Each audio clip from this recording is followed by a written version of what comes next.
Hi, everyone. It is so nice to see you guys in person, and for those of you online, thank you so much for joining. We are really happy to be here to share our story about how Alaska Airlines have been implementing design systems across the organization, including extra-large screens in the airport. And just to get to know you guys, I want to ask a question. How many of you are involved in building design systems? Yeah, that's what we like to see. Definitely in the right place. How many people use design systems? Okay, hopefully everyone has their hand up. My name is June, and I'm a product designer at Alaska Airlines. I've been part of the design system team. And hi, my name is Dale. I'm a principal engineer and one of the founding engineers of the Auro design system that we're going to talk about today. Before diving in, we want to provide some context about Alaska Airlines and our relationship with design systems. But first, meet Auro, our design system. It turns 6 this year. So I'm sure many of you who have worked in an operation without a design system can relate. The lack of a design system often leads to inefficient processes, inconsistencies, and causes accessibility concerns. Speaking of accessibility, it was actually accessibility that started the process for building a design system at Alaska Airlines. See, at the time, we had released a new product, and one of the key features of the UI was a bunch of blue banners with white text on top of it. And it was quickly discovered that this color combination did not meet the 4:5:1 color ratio. So what happened is every engineer across the entire website individually went in, started dialing colors, and then they invented a new blue. Right, exactly. And as you can imagine, all these shades of blue and all this inconsistency started to spill over across the entire website. What didn't happen is there was zero coordination effort between all of the teams. Now, when I witnessed this is when I had the opportunity to propose to leadership that we should implement something groundbreaking called design tokens. See, I was introduced to design tokens way back in 2015 when I happened to run into Gina at SFO, and she was working at Salesforce at the time and building out the Lightning design system. The concept just blew my mind, and it made so much sense. One set of values that everybody can subscribe to. Every designer, every engineer, individual teams, all the platforms. So contributors from around the world all can subscribe to a single source of truth. Faced with this problem at Alaska, I knew that design tokens was the path forward and would have a huge impact on the organization over time. So back in 2018, we had our first commit of design tokens, and Alaska Airlines, for the first time ever, had a commonly used single source of truth for both designers and engineers. And now seeing design tokens becoming a core capability inside of Figma just continues to illustrate the groundbreaking nature and the lasting impact of this amazing idea. But as many of you might relate, convincing everyone to hop on this bandwagon was not easy. We had to invest serious time in educating our team members, ensuring that they believed in this idea as much as we did. And to be honest, we all know we'll continue cheerleading for our design system. But the idea of design systems and the use of tokens did take hold at Alaska, and now every team subscribes to a single set of color, type, and size tokens. Now, user interfaces across the website and even native iOS started to become more and more consistent.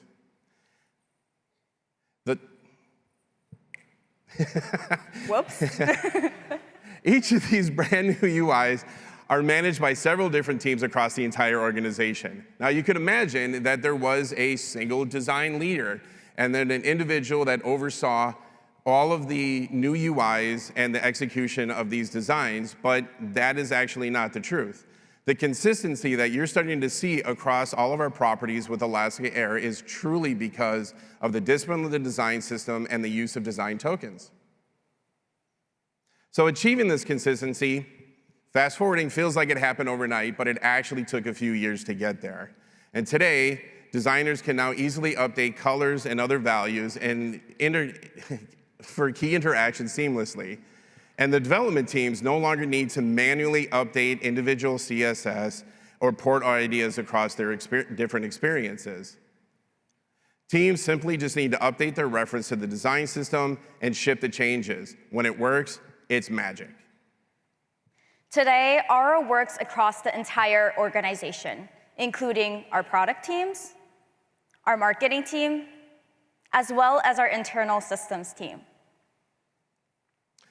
See, Auro was initially designed and developed exclusively just for our e-commerce product teams. But as the platform evolved, internal systems started to really recognize its value. Initially, internal system designers began developing their own design system, but it was quickly realized that they were essentially reinventing the wheel. Teams through combined efforts in cross-org teams, internal systems began onboarding the Auro design system. And for those of you who work with internal products, you can really understand the significance of that achievement. So to expand our design system and make it more accessible for a wider audience, including our internal systems team, the Auro team has been working on multi-theming capabilities. This enhancement will allow us to support any brand or theme, offering greater flexibility and customization. And all of this is, of course, achieved through variables and modes. This will also help us create more future-proof designs that is responsive to any screen size, including our digital signage. Currently, we're working towards a responsive design model, which you'll be seeing in the next few slides. With all of these things in mind, we've also extended into designing for large digital screens. I'm talking about extra large screens that span up to 12,000 pixels, which is around 76 feet. Alaska Airlines is currently in the process of renovating major airport lobbies, including Seattle, San Francisco, and Portland. We call it the lobby of the future. The goal is to innovate the guest experience in the lobby. My wonderful team and I were asked to design for these large LED screens placed above the self-service machines. I want to give a quick shout out to my team, Nino, who is here in person right now, as well as Fasad and Anthony, who made all of this possible. Yeah! So, of course, we need a how might we statement. Ours was, how might we enable guests to use self-service machines with ease? But along with answering this question, we had a larger challenge, which was to expand our current design system to accommodate the new lobby experience with self-service machines while aligning it to our e-commerce products, which is our website. We also wanted a system that can adapt to any screen size in any airport. So here's a quick spoiler of what we ended up with. But let me walk you through all of the details. The first goal we had with designing these screens is that we were designing to inform our guests without overwhelming them with information. The self-service devices are brand new to our airline, and we wanted to design for a wide range of guests. The key success criteria in these renovations was to move our guests through the lobby in under 5 minutes. See, the goal for sure was definitely to have the screens to be engaging and informative without being too engaging. We didn't want people to start kind of bulking up and creating crowd situations by just simply looking at the screens. So the 3 main features we came up with include the first being information that reacts to the crowd level, time of day, season, and location. So depending on how many people are in the airport, we adjust the amount of information that's being displayed on the screens. For example, during busier hours, we would focus on getting our guests through the lobby with helpful information rather than putting up visually appealing designs. The second main feature are the animated instructions on the overall lobby experience. We have a 2-step simple animation that informs our guests on how to interact with multiple self-service machines. The simple icon style enhances user understanding even from a distance in the airport, as well as a busy environment. We also have a gently moving wave on the very top that nudges our guests towards the next step, which in this case would be security. The third feature we have is an ambient layer that lives beneath all of the information. This layer displays nature, creating a sense of serenity in the midst of a rather chaotic environment. It helps enrich the airport environment with sensory elements, and we hope to foster an emotional connection between the guest and the airport, depending on what memories they might have with the location. This will also be reactive to the given season and location of the airport. These features that I've just mentioned are all under testing and refinement. No project is ever without its technical limitations, and managing extra-large digital displays also comes with some very specific requirements. Combined with specific process rules within the CMS created new challenges for sure. But the real challenge was how to evolve the design system to support these rules without being overly bound to them, because we feel pretty strongly that the design system will probably outlive our CMS choice. For example, in order to achieve a dynamic system that reacts to the crowd level, time of day, season, and location, our CMS requires each element to live on a separate layer, just like how you would imagine in Illustrator or Photoshop. But the challenge here was to figure out a system of containers that can be themed to a specific service type. For example, we have backdrop, first class and elite, and special assistance. And while doing this, it has to work together in a wide range of scenarios. But thanks to components and the combination of those components, like our instructions panel, design token values like padding, as well as a little bit of math, we were able to implement a system that adheres to those CMS's principles as well as our design goals. The second challenge, of course, has to be stakeholder requirements. Who here has experienced a time when a stakeholder turned down a feature in the last review, even though you've reviewed it multiple times? Yep, we've all been there. Same for us. We work with each airport individually to combine our design efforts with what each airport allows. And sometimes that might mean you'll see differences between every airport. But we're very excited to roll out our full design strategy and vision in our main airports like Seattle and Portland.